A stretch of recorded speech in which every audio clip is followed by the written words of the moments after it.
Your party plays an important part in your enjoyment, immersion, and overall experience in Baldur's Gate 3, so allow me to introduce you to mine. They're some of the best classes you can have in Act 1, in my opinion.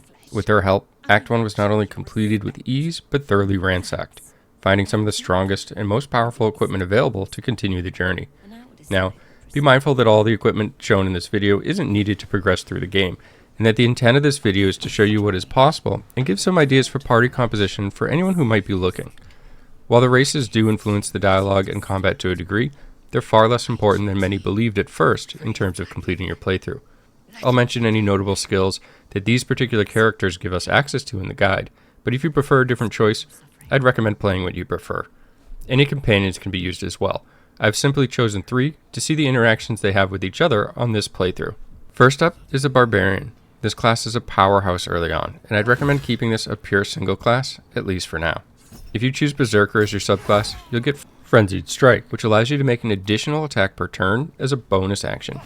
This works in addition to extra attack you'll gain access to at level 5, meaning you can get 3 attacks per turn, with the ability to activate Reckless Attack on top of that, and greatly boost your chance to hit, often killing at least 1 enemy per turn, making the enemy's chance to hit you from Reckless Attack less of a concern. Some possible equipment options for your Berserker Barbarian include Cap of Wrath. This can be found on the Dwargar after freeing Nier in the Grimforge. When below 50% hit points, you gain Wrath, which gives you +1 melee damage for 2 turns. This is nice because we get up to 3 melee attacks, and if we've used Reckless Attack, it's not that uncommon for us to go below 50%. Adamantine Scale Armor, crafted in the Ancient Forge, makes you immune to crits and sends melee attackers reeling for 2 turns, making them less likely to hit you on the following turn. Gloves of the Growling Underdog, found in the back of the Goblin Camp, and gives you all the benefit of Reckless Attack without any side effects when surrounded by 2 or more foes. Swearsy Shoes complements this build nicely with some added mobility. You can purchase these from Grat in the Goblin Camp. Soulbreaker Greatsword, found just before Act 2 in the Githyanki Kresh, or more likely you'll have the Everburn Blade, which is found at the very start of the game within the Nautiloid, are both great weapon choices. Crusher's Ring, which is found off who else but Crusher in the Goblin Camp, will give you additional movement per turn. Caustic Band, which is sold from Dareth, the dwarf trader in the Underdark at the Myconid colony, for very cheap, might I add, make 2 great rings for the setup. The ability to move further to help ensure attacks to keep Frenzy active, and up to +6 damage per turn. At level 1 as a Barbarian, you'll gain the ability to Rage. Now you actually gain additional charges of this as you continue to level up, meaning that you don't have to be too cautious about when you use it. You can basically use this anytime you engage into a battle that isn't trivial. On top of that, we'll get Unarmored Defense, but I would recommend using armor at least for the beginning portion of the game. Ability scores, I like to distribute them in this manner. Now our strength is going to be 17, but at level 4, we'll actually take the Athlete feat. This is going to bump our strength to 18, as well as increase the distance that we can jump. This is going to be very important because all we can essentially do for movement and mobility is move our character and jump. So we need to make sure that we have a method of getting onto the target, preferably with a melee weapon in this build. Dexterity at 14 means we're going to get a +2 to armor class for wearing medium armor, which is the recommendation at this point, at least in the early stages of the game. Constitution at 16 will give us some solid saving throws for that particular stat, as well as increase our health pool, which is very nice for being on the front lines. At level 2, we'll pick up a passive with Danger Sense, which is great to have at this point. More importantly though, we'll actually get Reckless Attack. Until our next turn, we'll have advantage on attack rolls, but enemies also have advantage against us. As the number of attacks we have per turn increases, the value of this increases as well, allowing us to pick off 1 or more targets per turn, meaning that the advantage the enemies have on us is less of a factor. At level 3, we'll get to select the subclass. I would recommend Berserker, and the reason for that is because we'll now get Frenzied Strike. As a bonus action, you can make a melee attack with your equipped weapon. This means we'll be able to do our regular attack and then use Frenzied Strike as a bonus action. At level 5, we'll also be able to make a second attack from the additional attack that we get from being a martial class. At level 4, we'll gain a feat, and I would recommend taking Athlete. This gives us the ability to bump our strength up to 18, as well as increasing our jump distance by 50%. This is really important for our build because, like I said, we can move and we can jump. We want to make sure that we're dealing damage or taking damage every turn, and this allows us to be the one that deals damage as opposed to the one that receives it. At level 5, we'll gain a couple of passives.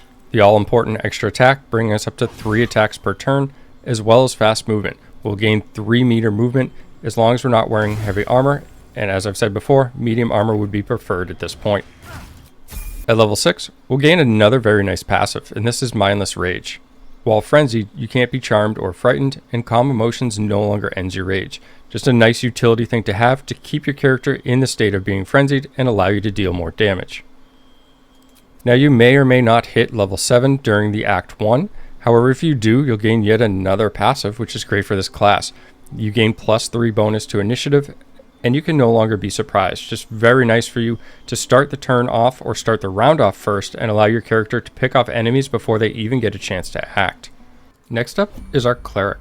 Well, in this situation, it actually starts as a level 1 rogue, and this is because we want the hand crossbow proficiency. This will allow us to dual wield, and then at later levels, we'll be able to fire multiple shots with our offhand weapon after we cast a spell.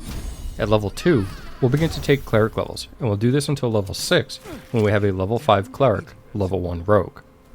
Some solid equipment choices for this build include Wapira's Crown. Regain 1d6 hit points after healing another target, and this is a reward from Zevlor. Spider Silk Armor allows you to take advantage of your stealth and open with some ranged attack on unsuspecting enemies. This is found off Minthara in the Goblin Camp. Gloves of Dexterity.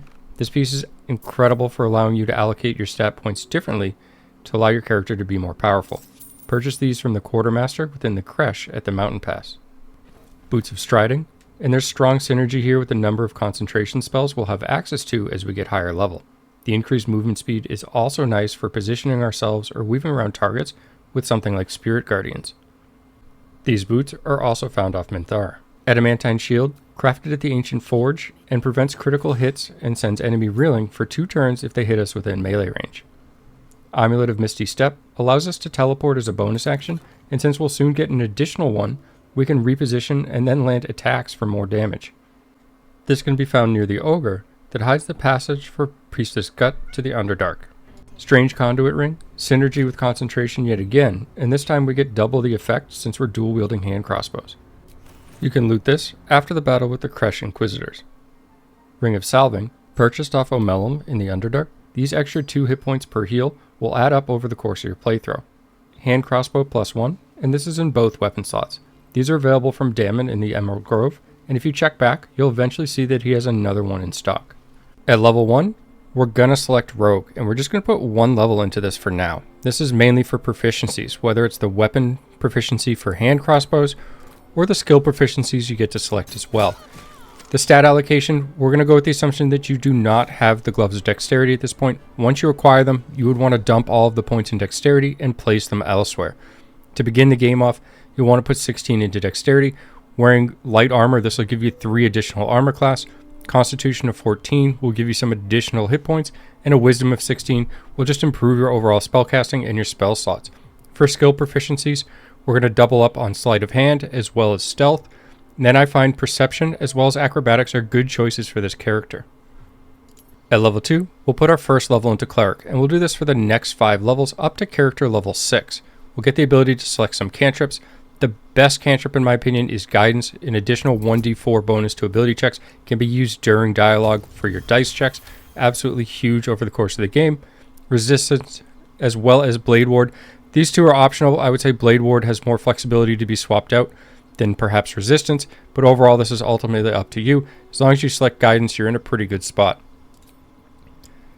Staying true to Shadowheart, we're going to stick with the Trickery domain. This also has some nice synergy with the Rogue subclass that we're utilizing, and we'll cover the spells as we get more levels and you can see them all at once. Character level 3, and our second level into Cleric, we'll get the ability to turn undead, as well as invoke Duplicity. We can distract enemies with an illusion. Within 3 meters of the illusion, attack rolls have advantage for you and your allies. This can be very beneficial if all your allies happen to be grouped up. Other than that, you'll primarily be at ranged yourself, utilizing your ranged attacks or casting spells to support your party. With our third Cleric level, we get a pair of very powerful Trickery domain spells with Mirror Image and Pass Without Trace. Mirror Image adds a tremendous boost to our armor class, allowing us to move around the battlefield. And what's very nice about this, with the number of concentration spells at our disposal later on, we can cast Mirror Image and then put our concentration spell up, reducing the chance that it gets interrupted because we get hit less frequently. Pass Without Trace is going to put a Veil of Shadows and Silence to give us and all nearby companions a +10 bonus to stealth check. Just synergizes really well with the Rogue Cleric build that we're going with.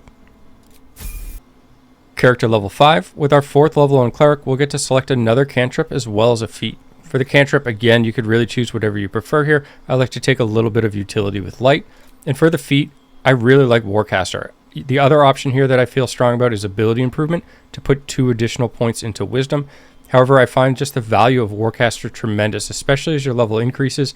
And this is around the point of the game where you'll start finding yourself getting interrupted when you put strong or powerful spells up. So it's nice to have this ability as you continue on. With our 5th level in Cleric at character level 6, we'll gain access to 3rd level spells. The best spell at this point, in my opinion, is Spirit Guardians. Make sure you have this one on. Just does a huge amount of damage. Having something like Warcaster, as well as the added movement that we have, and just all the synergy we have with concentration going into this build, we can put this up, weave around enemies, and tick them for additional damage. On top of that, I like to take Mass Healing Ward, just a good way of recovering multiple allies, especially from an 18-meter range. The regular Healing Ward at level 1 is also a strong spell and worth having at this point for a prepared spell as well. In addition to these, I like to pick up Spiritual Weapon. This just adds an additional summon to the battlefield, which is the same reason why I have Animate Dead. The more bodies you have, typically the better off you are in this game. Aid is fairly strong as well. You heal your allies and increase their hit point maximum by 5 hit points. This includes all allies, so the more allies or party members you have around you, the more benefit you'll get from this spell. Bless is a strong spell as well. You gain an additional 1d4 bonus to attack rolls and saving throws. If you know there's a fight coming, this is very powerful to cast before combat as well. But keep in mind this is a concentration spell, so if you're planning on opening with something like Spirit Guardians, there's no point in pre-buffing with this. Finally, I like to take Prayer of Healing. This can only be used outside of combat. You can heal through other methods once you're outside of combat. However, I do find it handy just to keep things moving along quickly, but feel free to swap this one out for something that you might find more useful. A good option for me would be something like Silence that you could make use of in situational encounters. If you manage to hit level 7 throughout Act 1, we'll put a 2nd level into Rogue. This will give us access to Cunning Action Hide, Cunning Action Dash, as well as Cunning Action Disengage, all of which are very useful, especially since they have the ability to be used as a bonus action, meaning you can use these, relocate your character, and then cast a spell. I hope the guide and builds give you some more success or just some ideas to use as you go through Act 1 or the rest of the game. Stay tuned for Part 2, which will cover the other 2 classes in this party. As always, thanks for taking the time to watch, and have a great day.